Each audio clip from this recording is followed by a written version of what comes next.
주식 투자 심플하게 충분하게 스텝스.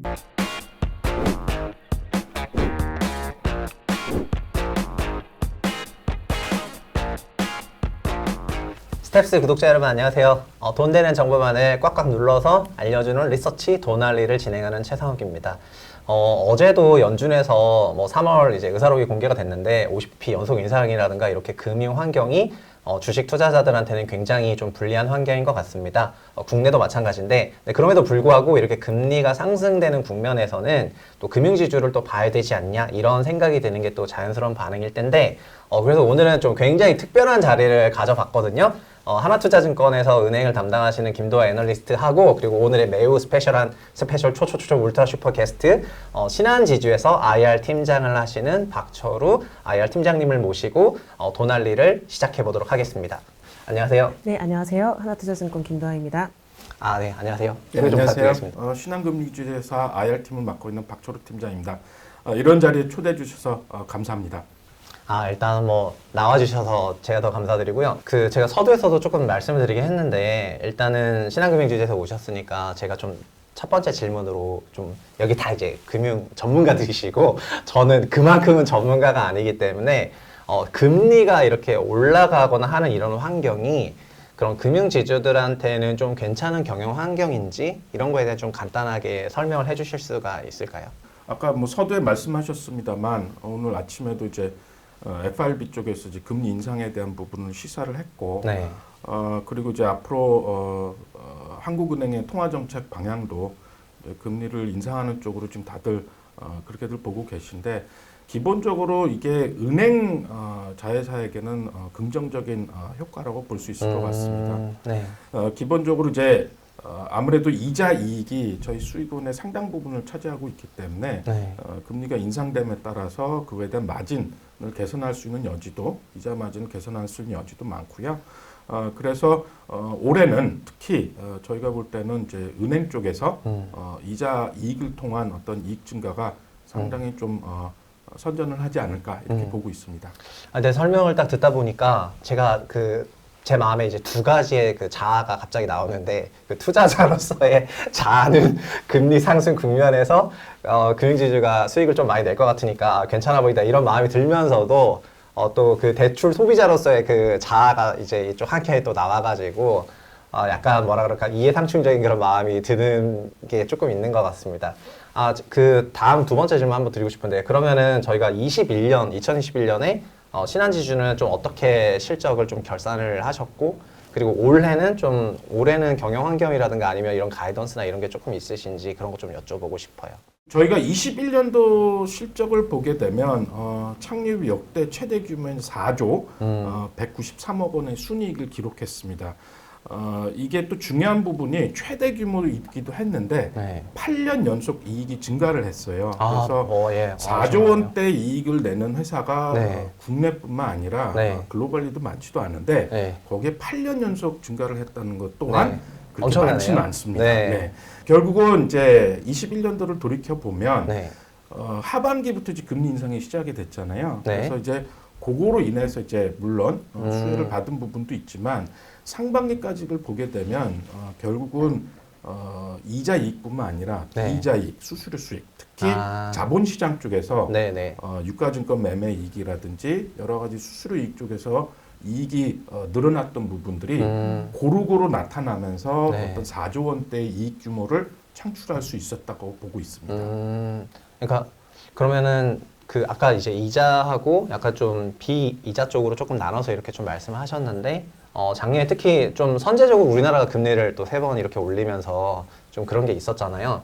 근데 저는 이제 지금 박철우 팀장님처럼 그런 전문가는 아니어가지고 소비자들 입장에서 아니면 투자자 입장에서 좀 직관적으로 생각할 때 작년에는 또 한편으로 그런 게 좀 있었지 않습니까? 10월 26일에 가계부처 안정화 방안도 발표를 했고 또 올해 DSR 2단계, 3단계 적용 예정이고 뭐 이런 것도 있어서 대출 총량제니 뭐니 하는 게 있어가지고 사람들이 생각할 때 금리가 올라가는 그런 국면인 건 맞는데 대출 Q가 또 막 그만큼 올라갈 수 있냐 뭐 이런 거에 대한 그런 우려도 조금 있는 것 같거든요. 그래서 이자 쪽에 대해서 뭐 가계대출 전부는 아니지만은 가계 쪽이랑 뭐 기업 쪽이랑 이렇게 좀 나눠가지고 좀 시장을 좀 더 구체적으로 한 번 더 설명해 주실 수 있는지 올해 흐름이라든가 작년이라든가 이런 부분에 대해 가지고 그렇게 한번 질문 드리고 싶습니다. 네, 저희가 금융지주회사라는 특징이 뭐냐면 이제 흔히들 이제 은행주 중심의 회사로 인식들을 많이 하시는데 네. 21년도에 저희 이익 구성을 보게 되면 42%는 비은행에서 나왔어요. 그러니까 네. 그게 의미하는 바가 뭐냐면 저희의 그 수익원이 지금 되게 다변화돼 있고 다각화돼 있습니다. 그리고 방금 이제 가계대출 말씀을 주셨는데 네. 이 대출 쪽 비즈니스만 보더라도 사실 이제 저희가 많이 이제 언론상에는 노출돼 있는 부분들이 네. 가계대출 얘기들을 많이 하는데 많이 하죠. 사실 저희 대출 자산의 구성을 보게 되면 가계대출이 한 50%고요. 네. 나머지 50%는 기업 쪽입니다. 그렇기 때문에 지금 기업 쪽의 대출 자산 쪽에서의 수요는 여전히 있고요. 그런 부분들이 또 다각화돼 있기 때문에 네. 가계대출 규제와 관련된 부분들이 설령 들어온다 하더라도 네. 일단 기업 대출 쪽에서의 수요는 여전히 유지가 되는 거고 또 아까 말씀드렸듯이 비은행 쪽도 여전히 있습니다. 네. 42%나 차지하고 있기 때문에 카드라든지 네. 보험이라든지 증권이라든지 자산운용, 캐피탈 이런 쪽에서 계속 수익이 계속 늘어나고 있기 때문에 저희의 가장 큰 장점은 금융지주에서는 결국은 은행만 볼 게 아니라 종합적으로 다 가지고 있다. 네. 그렇기 때문에 어떠한 환경에서도 이제 수익의 어떤 기반 자체가 계속 유지되는 게 저희 어떻게 보면 특징이다 이렇게 말씀드릴 수 있을 것 같습니다. 이거 답변을 너무 잘하셔가지고 제가 뭐라도 좀 빈틈을 좀 찾아보려고 했는데 일단은 그러니까는 정리가 너무 좋으신데 언론에서는 가계대출이라든가 이런 총량 관리 이런 리스크한 부분이 나오긴 하지만은 대출만 보더라도 가게만 있는 게 아니라 다른 기업 쪽도 많고 그리고 이미 2021년 실년에 42%가 비은행 쪽이기 때문에 좀 포트폴리오 다변화가 다 되어 있는 국면에서 금리가 올라가는 그런 상황이라면은 경영 환경이 좀 좋게 저도 이제 너무 설득이 돼버렸는데요. 네. 맞나요? 요거를 첨언을 조금 네. 드리면 네네. 지금 가계부채 쪽에서 규제를 강화를 하고 있다 보니까 이미 은행들은 업종 단위로 봤을 때 작년 4분기부터 중소기업 쪽으로 성장 축을 좀 옮겨 나가고 있는 게 네. 숫자로 이제 눈에 보이고 있는 상황이기도 하고요. 그걸 위해서 금융당국에서도 예대율 규제 쪽이나 아니면 뭐 바젤3 관련된 거나 기업 대출을 좀 더 하기에 용이하도록 규제 개편들도 많이 해주고 있는 상태예요. 그래서 그렇군요. 말씀하신 네네. 것처럼 5대5인데 가계 쪽은 규제가 강화되지만 기업 쪽으로 계속 성장 이동을 하고 있는 상태이기도 하고 전체 은행 지주로 놓고 봤을 때 사실 신한지주 같은 경우는 네. 은행업 하나를 산다기보다 우리나라 금융업을 이제 매수를 하는 것과 다름이 없는 금융산업 선택이기 전체를 때문에 매수하는 거랑 맞습니다. 비슷하다. 포트폴리오 전체를 쥐고 있으니까요. 네네네. 그 관점으로도 접근할 필요가 있을 네네네. 것 같습니다. 그럼 뭐 김도하 애널리스트분 질문 드리실 게 없으신가요? 지금 최근 들어서 작년 10월 달에 토스뱅크까지 런칭이 되면서 제3의 인터은행까지 등장을 해 있는 상태이기 때문에 아무래도 많이들 궁금해하시는 거는 이 대형 은행들이 이런 채널 전략 같은 것으로 어떻게 대응을 해나가고 있는지 이런 것들이라서 이 인터넷은행 출범에 대응해서 저희가 가져가시는 채널 전략을 은행도 좋고 사실 비은행 쪽도 요새 뭐 원앱 같은 것들도 많이 하시니까 저희 전략 있으시면 한번 말씀해 주셔도 좋을 것 같아요. 네, 아유, 좋은 질문이십니다. 사실 네. 그 인터넷 전문 은행들이 시장에 이제 카카오뱅크와 K뱅크를 시작으로 이제 네. 벌써 이제 한 5년 정도 됐죠. 출연한 지. 저희는 그거를 되게 긍정적으로 받아들이고 있어요. 1차적으로는 일단 뭐 일종의 매기 효과라고 할까요? 네. 이들이 네. 이제 시장에 참여함으로써 어떤 기존의 뭐 인증 문제라든지 여러 가지 좀 보안 이슈에 포커스돼 있던 기존의 은행 애플리케이션들이 네. 조금 더 혁신성이나 편리성 위주로 좀 더 확 이렇게 옮겨갈 수 있는 어떤 매기 효과를 줬었던 것 같고요. 네. 그러다 보니까 뭐 저희뿐만 아니라 뭐 다른 기존의 어떤 레가시 금융기관들이 이제 고객의 어떤 편리성이나 어떤 그 혁신성에 조금 더 집중할 수 있는 계기를 좀 만들어준 것 같아요. 그런 네. 측면에서 이제 상당히 긍정적인 효과들이 있었는데 다소 지금 이게 너무 이쪽으로 쏠리다 보니까 네. 기존에 우리가 가지고 있던 장점, 사실은 오프라인 채널 이 부분에 네네. 대해서 조금 이제 좀 이 관심도가 떨어지는 건 사실인 것 같아요. 근데 네. 사실 이 지점이나 오프라인 채널이 가지고 있는 강점은 여전히 있거든요. 저희가 이제 아까 말씀드렸습니다. 대출 쪽도 보게 되면 네. 가계가 50%지만 네. 나머지 50%는 기업이거든요. 네네, 그렇죠. 그리고 이 지점의 역할이라는 게 단순히 어떤 단순한 거래나 이체 이런 거를 서비싱하는 데가 아니라 이제는 지점이 WM, Wealth Management라든지 그다음에 기업금융이라든지 이쪽에 대한 수요가 분명히 여전히 존재하는 거고요. 네. 실제로 저희의 어떤 이익의 창출 측면에서 보면 수익성 측면에서 보면 이런 웨alth 매니지먼트나 기업금융 쪽에서 나오는 부분은 상당히 큽니다. 네. 그런 측면에서 오프라인 채널이 기여하는 바가 네. 분명히 여전히 존재하고 있고요. 이 오프라인 채널을 어떻게 현재 어떤 디지털 시대에 맞게 이거를 전환하느냐, 네. 이게 어떻게 보면 저희가 가지고 있는 이제 숙제이고, 요거를 위해서 저희가 지금 기존에 있던 점포 형태도 뭐 AI 은행원, 마이크로 지점, 네. 뭐 다양하게 디지털 기술과 병합을 해가지고 새로운 형태의 지점들을 늘리고 있고요. 네.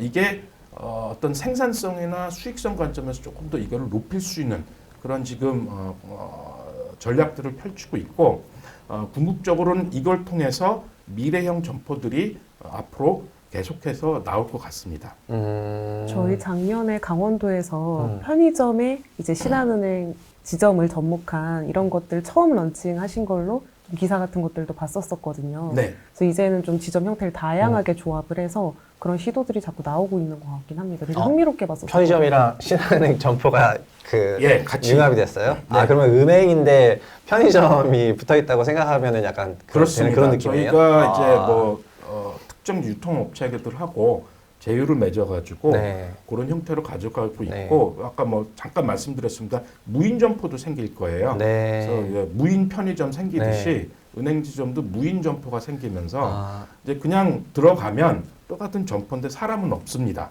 대신에 이제 비대면으로 네. 이제 디지털 기기를 통해서 상담은 이제 할 수 있는 그런 무인 점포도 지금 만들고 있고요. 그래서 각 고객별로 네. 이제 기업 고객은 기업 고객, 프라이빗 뱅킹은 프라이빗 뱅킹 고객, 그다음 일반 리테일은 리테일, 네, 그거에 네. 맞춰서 지점의 형태도 다양하게 만들어지는 형태가 다가올 거고요. 그리고 이게 또 중요한 부분이 아까 말씀드렸듯이 네. 기업 금융이라든지 그 웨alth 매니지먼트, 네. 이게 또 중요한 이제 어떻게 보면 수익원일 텐데, 예. 이거를 또 결합하는 형태의 어떤 저희가 소위 얘기하는 PIB, Private Banking, Investment Banking을 네. 결합한 또 고도화된 오프라인 채널을 지금 만들고 있습니다. 네. 새로운 이제 기업가들이 이제 많이 출연하고 있잖아요. 아, 그렇죠. 그럼 예, 이 기업가들이 여러 가지 자기 기업에 대한 이제 금융 서비스도 필요하지만 네. 자기 개인에 대한 자산 관리도 필요하지 않습니까? 네네네. 그럼 이런 것들은 그냥 단순히 디지털 온라인에서만 이루어지는 게 아니라 네. 상당히 이제 전문가적인 그런 이제 상담과 이 논의가 필요하기 때문에 그런 측면에서 어떤 고도화된 전문가형 어떤 오프라인 채널들이 필요하고요. 그런 게 어떻게 보면 저희가 인터넷 전문 은행이나 이런 네. 데는 가지지 못한 예. 장점을 최대한 극대화할 수 있는 그런 부분이라고 보고 있고요. 그래서 저희는 그거를 한마디로 요약을 하면 디지로그 전략이라고 얘기하고 있습니다. 디지로그요? 디지털과 네. 아날로그의 결합. 아, 되게 뭔가 디지로그. 되게 멋있는 말처럼 들리는데, 근데 일단 제가 설명을 드리면서 좀 느끼는 거는 은행이 그 이자 수익이라는 그런 부분은 어떻게 보면 조금 그 거시경제랑 매크로 환경에 따라서 좀 의존을 많이 받을 수밖에 없는 거여가지고 은행 자체적으로 뭘 엄청나게 할 수 있는 그런 환경은 아닌 것 같긴 하거든요.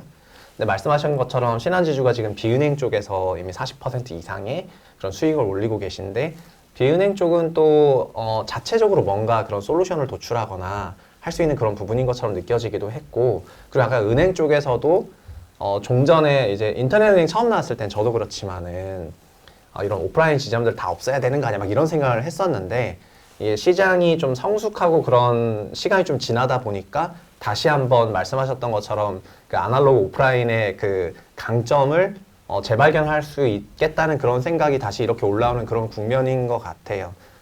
그럼 아까 하나만 더 여쭤볼게요.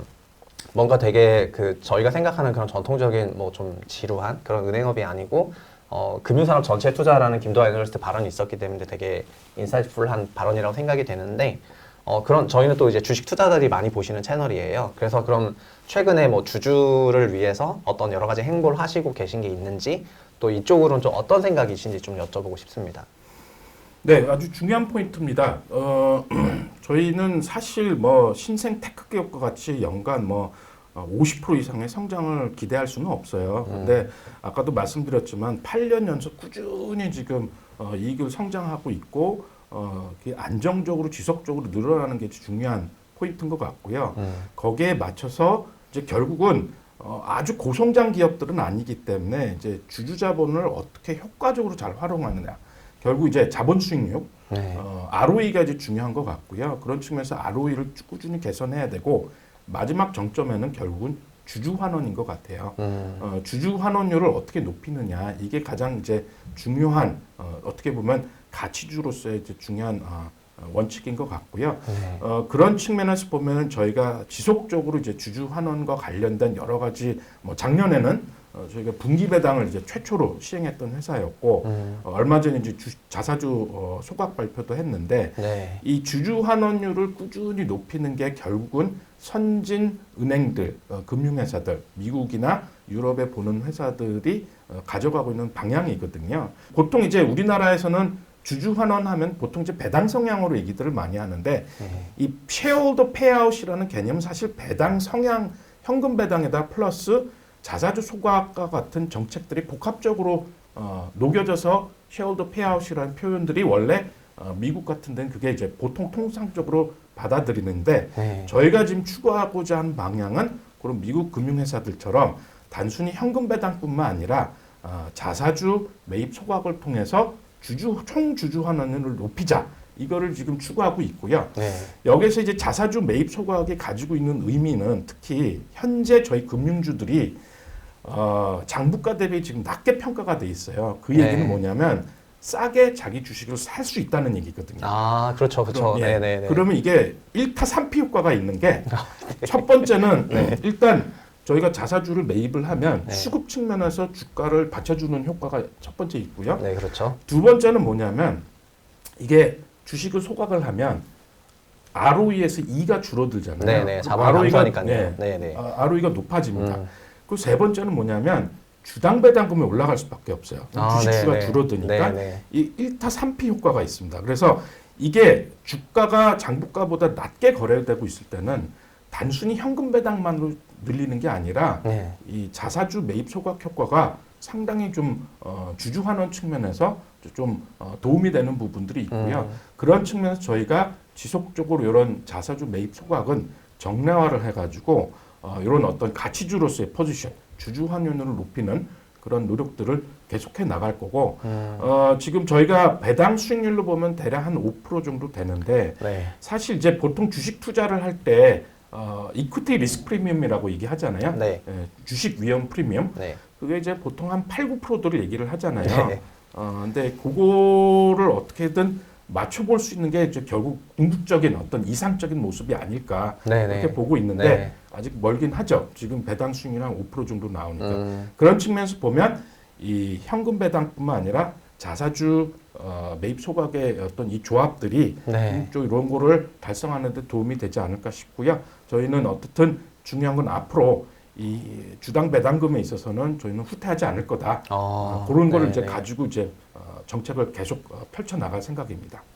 일단 너무 중요한 말씀 해주신 것 같은데 자사주를 단순히 매입만 하는 게 아니라 매입하고 소각하는 게 사실 굉장히 중요한 건데 한국에서는 그냥 매입만 해가지고 이거를 갑자기 막 100개 사러 맡기고 막 이런 게 많았었잖아요. 근데 이렇게 소각을 하면서 실제 에쿼티 물량을 줄이고 그리고 우리나라 전체로 보면은 배당하고 자사주 매입 소각의 비중이 선진국 전체로 봤을 때 저희가 굉장히 좀 떨어지는 그런 국면인 것 같고 이게 저 개인적으로 생각할 때는 배당 소득세가 너무 높기 때문에 이게 종합소득 과세가 되는 부분이 있어가지고 다른 나라는 금융 단일과세로 돼서 20, 30% 세금만 내는데 저희 막 대주주가 배당 받아보면 막 45%에다가 4.5 더해서 50% 내니까 이게 그래서 아마 이것도 과세 체제가 정비되고 하면은 배당이 좀 더 늘어나지 않을까 이런 생각이라 저 개인적으로 배당주에 대한 관심을 올해 말부터 좀 받아야 된다 생각을 하는데 또 신한지주에서는 이렇게 또 매입 소각이라든가 뭔가 이런 철학까지 있으셔가지고 그냥 오늘 전체적으로 제가 받았던 느낌은 뭐냐면은 일단 그 목표나 이런 벤치마크 사례나 이런 게 굉장히 좀 뭐랄까 좀 이제 미국이라든가 아니면 선진 금융사를 좀 많이 따라가려고 한다는 그런 느낌을 많이 받았거든요. 저희가 주식시장에서는 인터넷 뱅크 같은 기업이 뭔가 좀 테크 혁신 기업이고 그리고 이제 전통적인 레가시 은행업이라든가 이런 금융업에 대해서는 좀 디스카운트하는 경향이 있으니까 북밸류가 지금 이제 그렇게 저평가를 받고 순이익을 4조씩 내시는데 시총이 20조밖에 안 되고 약간 이런 국면인데 디테일하게 뜯어보니까 굉장히 스탠다드가 높고 그리고 주주를 생각하는 그런 부분이 높다는 거를 좀 약간 느끼긴 했어요. 그래서 그런 부분이 그 스텝스 도날리 보시는 분들이 이제 같이 좀 공감을 하셨으면 좋은 부분인 것 같고요. 뭐 더 추가적으로 질문하실 거 있으신가요? 저는 추가적으로 궁금해지는 게 이제 대출 시장과 주주 환원에 대한 것들을 좀 짚어주셨는데 그 외 별도로 궁금한 바는 저희가 이제 비은행들에 대해서 M&A 등으로 비유기적인 성장을 수년간 지속을 해오셨는데 지금은 또 다시 좀 안정화 단계로 돌아가신 것 같긴 합니다. 근데 향후에 이런 비유기적인 성장 혹은 비은행 쪽에 대한 무언가의 전략 중장기적으로 있으시면 그것도 같이 말씀해 주시면 좋을 것 같아요. 네, 그 M&A는 국내 이제 경제 구조상 금융회사에게는 꼭 필요한 것 같습니다. 저희가 오가닉한 성장만으로는 어떤 지속적인 성장을 창출하기가 쉽지 않은 구조거든요. 네. 그렇기 때문에 이노가닉하게 M&A의 기회에 대해서는 지속적으로 이제 기회를 찾아보고 있고요. 다만 자본 수익률에 대해서 이제 주주분들이 늘 민감하기 때문에 저희가 무턱대고 그냥 인수할 수는 없고 이게 ROE라든지 우리 어떤 기본적인 고객 서비스를 유지 발전할 수 있는지 고객 기반을 늘릴 수 있는지 등을 면밀하게 좀 살펴봐야 되기 때문에 M&A를 하더라도 좀 신중하게 접근할 수밖에 없는 것 같아요. 그런 측면에서 보면 아까 방금 이제 ROE를 이제 강조를 드렸는데 네. 이 ROE를 높이기 위해서는 결국 은행이라는 거는 전통적으로 보면 이제 자본을 까먹으면서 이익을 창출하는 구조인데 네. 이런 캐피탈 인텐시브보다는 캐피탈 라이트 자본을 덜 까먹으면서 창출할 수 있는 사업 기반. 네. 그게 저희가 볼 때는 전통적인 은행보다는 네. 자본시장 영역, 증권이라든지 자산운용이라든지 이런 영역에 좀 기회가 상존하고 있다고 보고 네, 있고요. 네, 네. 저희가 중점적으로 보고자 하는 그런 어떤 M&A 타겟은 이런 자본시장 영역과 관련된 부분이라고 볼 수 있을 것 같고 네. 또 다른 영역은 디지털인 것 같아요. 앞서 이제 여러 디지털 관련된 얘기가 있었는데 네. 이 결국은 디지털 혁신을 이끌기 위해서는 저희가 단순히 그냥 저희 내부적으로 뭘 개발하고 이런 것만 돼서는 안 되고 네. 결국 적극적으로 외부 수혈이 필요한 것 같습니다. 네, 네, 그렇게 하려면은 M&A나 지분 투자 등을 통해서 저희가 지속적으로 이 외부의 어떤 역량들을 이제 수혈을 해야 되고 그런 측면에서 어떤 핀테크 육성 프로그램이라든지 저희가 작년에 출범했던 그룹 차원에서 진행하는 SI 펀드를 통해서 지속적으로 금융업과 접목이 가능한 혁신적인 기술을 가진 기업들에 대한 지분 투자 M&A를 위한 노력들을 계속 추진을 하고 있고 네. 그런 측면에서 저희가 뭐 최근에 비은행 쪽에서 생명보험 쪽에서 주도적으로 보고 있는 게 최근에 이제 HowFit이라는 네. 이제 그 애플리케이션인데 이게 AI 모션 인식 기반의 홈 트레이닝 프로그램이에요. 아, 네. 그래서 그게 이제 작년에 아마 구글 플레이에서도 네. 자기 개발 최우수 앱으로 이제 선정이 되기도 했는데 네, 네. 이 HowFit 같은 어떤 비은행 쪽에 이런 애플리케이션을 발굴하고 육성해서 저희 기존의 보험 이제 업과 접목을 시킬 수 있는 그런 것들을 좀 찾아보고 있고 그 이외에도 최근에 이제 은행 쪽에서는 네. 뭐 아마 광고 통해서도 보셨겠지만 땡겨 뭐 이런 지금 광고가 땡겨? 나가고 있습니다. 네. 근데 이게 배달 앱인데 네. 근데 통상적으로 이제 배달 앱 하면 이제 저희가 아는 이제 기업들이 있잖아요. 네, 그래서 네, 네. 이제 배달 서비스 중심으로 이제 바라보는 시각이 있는데 저희는 조금 다른 어프로치를 하고 있어요. 요즘 이제 가맹점주, 중소상공인 네트워크가 상당히 또 중요한 하나의 저희 고객 기반인데 네.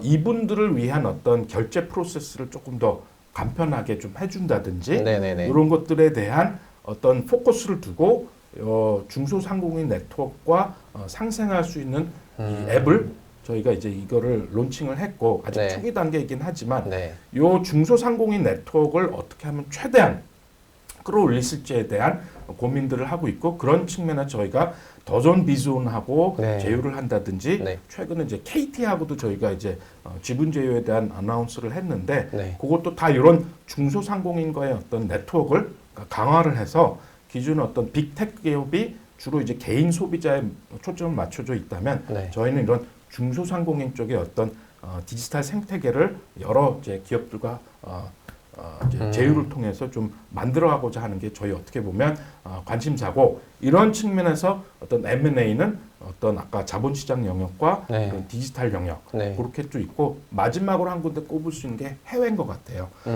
신한지주가 다른 금융그룹과는 달리 해외 쪽에 조금 비중이 좀 큰 상태고요. 네. 저희 지금 베트남 같은 경우는 외국계 은행의 1위 사업자입니다. 네, 저 베트남 자주 갔었는데 네. 신한지주 너무 자주 보여가지고 그래서 저희가 이제 꾸준히 이렇게 점진적으로 해외 사업을 확장을 하고 있는데 지금 베트남에서 사업도 잘 유지되고 계속 성장을 하고 있어요. 네. 마진이나 고객 기반이나 이런 게 오히려 국내보다 낮습니다. 그래서 이런 측면에서 이제 해외 쪽에서 어떤 M&A 기회는 계속 이제 찾아볼 텐데 아까 말씀드렸듯이 ROE 측면 그리고 어떤 우리와의 기존의 어떤 시너지 네. 이런 것들을 다 신중하게 봐야 되기 때문에 매번 이렇게 발표가 되지는 않겠지만 네. 뭔가 꾸준히 기회를 모색하는 것은 추진하게 될 것 같습니다. 진짜 뭐 하시는 일이 뭐 엄청 많네요. 정말로 그냥 소위 뭐 이자 농사를 한다는 그런 이제 투자자들의 불신이 우려될 정도로 하시는 일이 너무 많다고 느껴가지고 그리고 그런 부분이 오프라인이랑도 많이 연계가 되는 이런 부분인 것 같아가지고 되게 중요한 것 같고 또 말씀하신 거의 키워드 중에 하나도 해외여가지고 해외 부분에 대해서도 이렇게 신경을 많이 쓰시는 부분이 진짜 그냥 저 점점 너무 설득이 되고 있습니다. 원래는 좀 오늘 좀 까칠하게 시작을 하려고 했었는데 이렇게 그 회사에 대해서 적극적으로 설명해 주실 줄 몰라가지고 점점 설득되고 나서 끝나고 나면 혹시 제가 어플리케이션을 키지 않을까 개인적으로 그런 생각이 들 정도고요. 일단 끝으로 뭐 그 투자자들이나 도널드 스텝스 구독자분들에게 하고 싶은 말씀 있으시면은 해주시면은 감사하겠습니다. 저희 되게 싸요. 되게 싸고요. 이게 싼 이유는 여러 가지가 이유가 있는 것 같습니다. 근데 아까 말씀 주셨지만 이제 소위 저희가 이제 꼰대 주식으로 조금 비춰질 수 있는 모습들이 많은데 저희가 뭐 자체적으로도 아까 매개 효과 말씀드렸습니다. 그거로 인해서 지금 뭐 단순히 어떤 신기술을 접목하고 이런 것뿐만 아니라 문화 자체의 어떤 혁신을 일으키기 위해서 저희는 이제 그거를 리부트라고 얘기를 하고 있는데 뭐 복장이라든지 네. 일상생활에서 어떤 리부트를 지금 하고 있고요. 그런 측면에서 보면 저희도 나름의 어떤 노력들은 하고 있다. 그래서 제 개인적인 바람은 요즘 이제 MZ세들이 제일 가고 싶은 직장이 네. 네카쿠 배당토잖아요. 근데 저희 네카쿠 배당토에서 신이 그 끝에 붙었으면 하는 개인적인 바람이 있습니다. 네네네. 너무 말씀 감사드리고요. 저희가 사실 뭐 시간 관계로 이제 이 정도로 유튜브 포맷이기 때문에 시간 관계로 이 정도로 마무리를 짓지만 이 이후에도 저희가 계속해서 그 도날을 통해 가지고 신한지주에 대해서 계속 김도아 애널리스트 통해 가지고 업데이트를 드려서 투자자들한테 계속 양질의 그 설명을 할 수 있도록 그렇게 노력을 하겠고요. 그리고 오늘 너무 어려운 자리 이렇게 해주셔가지고 너무 감사드리고 그 도날리에서는 계속해서 다른 국내 상장 기업들의 그 IR을 모시고 그렇게 시간을 가져보는 자리를 계속 가질 거기 때문에 스텝스 도날리 구독도 꼭 부탁드리겠습니다. 오늘 신한지주 박철호 팀장님 모시고 또 하나투자증권의 김도아 애널리스트님 모시고 은행 또 신한지주 기업에 대해서 딥다이브 해봤는데 매우 좀 의미 있는 시간이었지 않나 이렇게 생각이 되고요. 그리고 스텝스 구독하시는 분들 통해서 계속해서 좋은 정보 전달해 드릴 수 있도록 노력을 하겠습니다. 저희 다 같이 인사를 하고 들어가도록 하겠습니다. 감사합니다. 감사합니다. 감사합니다.